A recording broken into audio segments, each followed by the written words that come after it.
আসসালামু আলাইকুম। ওয়ালাইকুম আসসালাম ওয়া রাহমাতুল্লাহ। আমার পাশে উপবিষ্ট আছেন হাফেজ মোহাম্মদ মাহাদি হাসান রাব্বি।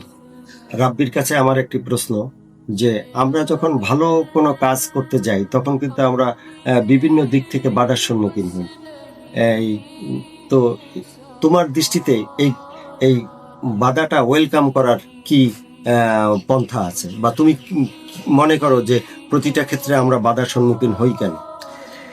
অনেক সুন্দর প্রশ্ন করেছেন আঙ্কেল। যে প্রশ্নটা করছেন সেই প্রশ্নটা হলো যে মানুষ ভালো কাজ করতে গেলে যে বাধার সম্মুখীন হয়, এই বাধাটা কিভাবে সে পেরিয়ে উঠতে পারে। হ্যাঁ, আমার আমার কাছে মনে হয় যে মানুষ অনেক ভালো কাজই তো করে, তার মধ্যে আমি একটা ভালো কাজ বেছে নিই, যেমন পড়াশোনা।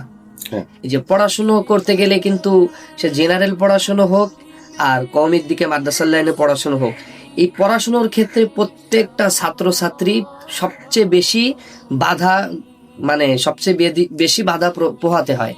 তা আমার এই বাধাটা কোথা থেকে আসে জি, প্রতিটা স্টুডেন্টের ক্ষেত্রে? এই বাধাটা তাদের আসে যে একজন দুনিয়ায় যখন একজন কিছু করতে যায়, মানে সে যে কোনো বিষয়ে, মানে যদি ভালো কিছু করতে যায় তাহলে তার যথেষ্ট পরিমাণ জ্ঞান থাকা জরুরি, যথেষ্ট পরিমাণ তার যোগ্যতা থাকা জরুরি। তা এই যোগ্যতা যে অর্জনের ক্ষেত্রে মানুষ, শয়তান দেখেন আপনাকে কখনো চাবে না যে আপনি ভালো হন বা ভালো কাজে অগ্রসর হন। শয়তান আপনাকে কখনো চাবে না। এই শয়তান সবসময় আপনাকে মাথার ভিতর অন্যরকম চিন্তা ভাবনা দিবে, এই পড়াশোনার দিক থেকে আপনাকে ফারেক করতে চাবে, বিচ্ছিন্ন করে রাখবে।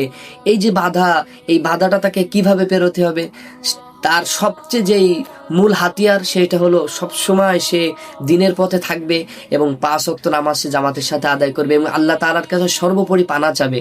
এবং সে একানিষ্ঠতাভাবে একদম গভীরভাবে সে যেই কাজটা করতেছে, যে পড়াশোনা, এটা তাকে চালায় যেতে হবে।